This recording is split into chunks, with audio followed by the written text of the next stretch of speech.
Welcome back to Witnessing to Muslims, Part 3, where in this lesson we are going to address the issue of the attributes of God.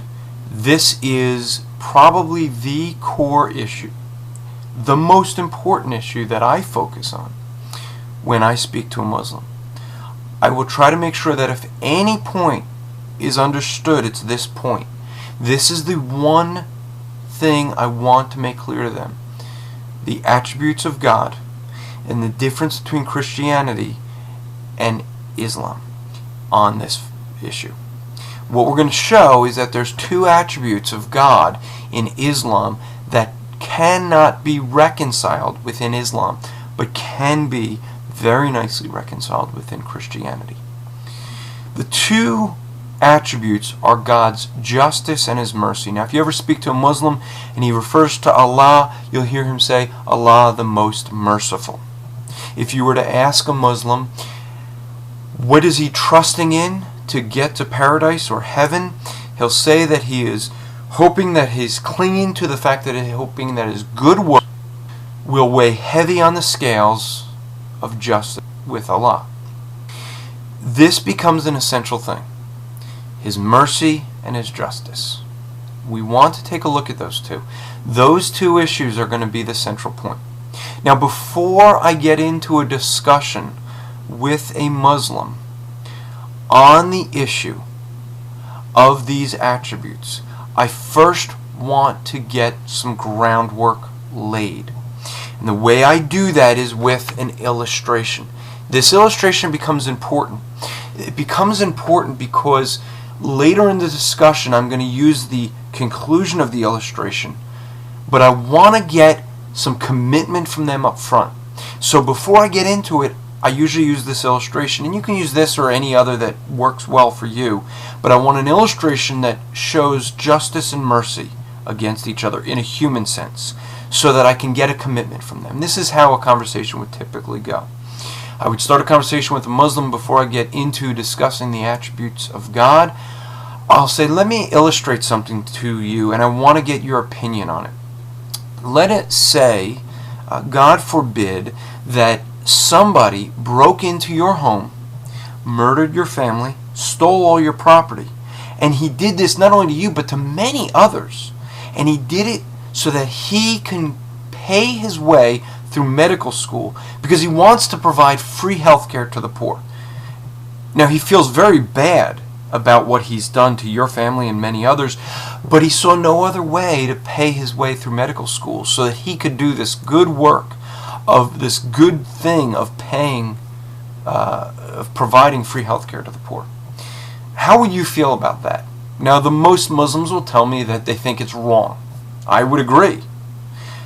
But let me ask you this. If you were to stand in the courtroom and there was a judge who this man was caught 20 years later, and he has given free health care to thousands and thousands of people, and he stands before the judge and says, Your Honor, I really meant it for good. I had good intentions in my heart. I felt very, very bad about what I did. And look at all of the people that I helped. I really had some good intention and good intent and good works that came from it. Would you feel the judge would be just if he was to let that man off? I really have never seen a response other than someone saying the judge must punish that man. He wouldn't be just otherwise. And I'll ask, but should he be merciful? Would it be okay for him to have mercy and let that man off? And I'll often have a response, the judge wouldn't be just if he did that. That's the commitment I'm looking for. That's what I want to get. I want to get them to see that the judge, if he's going to be just, cannot mercifully let the criminal go. Now I will take that either immediately or later in the conversation. I'll take that commitment and use it and say, in Islam, we see that God is most merciful, and that you'll trust in His good, your good outweighing your bad. In Islam, the teaching is that one good work counts for 10 evil works. And so they believe if they do enough good, it'll outweigh. There is no forgiveness within Islam, and this is important to understand, because this is what causes a spiral for Muslims. They do something wrong, they feel guilty about it, they throw themselves further into good works, into their religion, to make up for the bad they did, but there's no way to do that. And so they end up having more guilt, which causes them to throw themselves more into the religion, causing more guilt, and it becomes a spiral. Where we see a difference in Christianity. See, in Islam you have He's merciful, but He's not just. They do not have a just God, they have a merciful God. Christianity is different. In Christianity, it is because of God's mercy that He Himself came to earth, died on a cross, and made the payment for our sin. That's why when Jesus Christ paid for our sin on that cross, we can have eternal life. His mercy in coming to earth satisfies His justice for a payment of sin. By paying for that sin on that cross, the penalty was paid.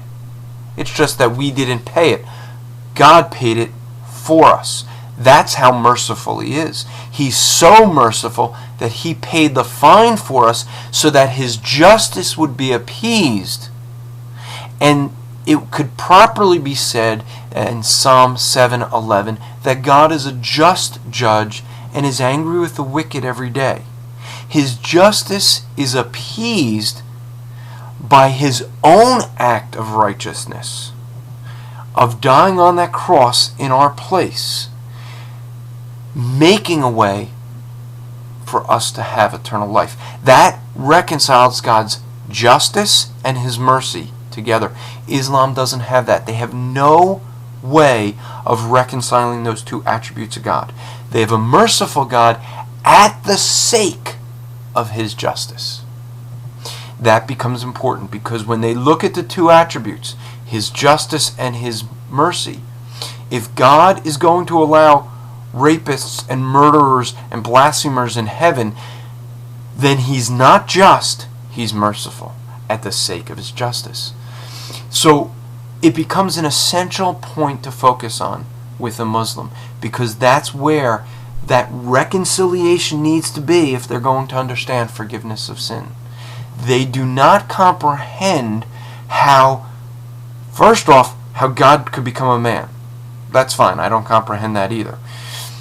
But they do not understand how a God, or even a prophet of God, can die, which I don't quite understand because the Old Testament is filled with prophets who were murdered. But they don't understand Jesus Christ dying on a cross. The reconciliation of that helps them to comprehend that in Christianity there's a reconciling of justice and mercy. Islam doesn't offer it. So let's review. Use an illustration that shows a human sense of God, of a human sense of justice and mercy pitted against each other. Get the commitment that a just judge must punish criminals. Once you have that, use that to show how Allah or God cannot be merciful at the sake of His justice, but that Christianity offers the reconciliation of those two attributes. Now go out and strive to make today an eternal day for the glory of God.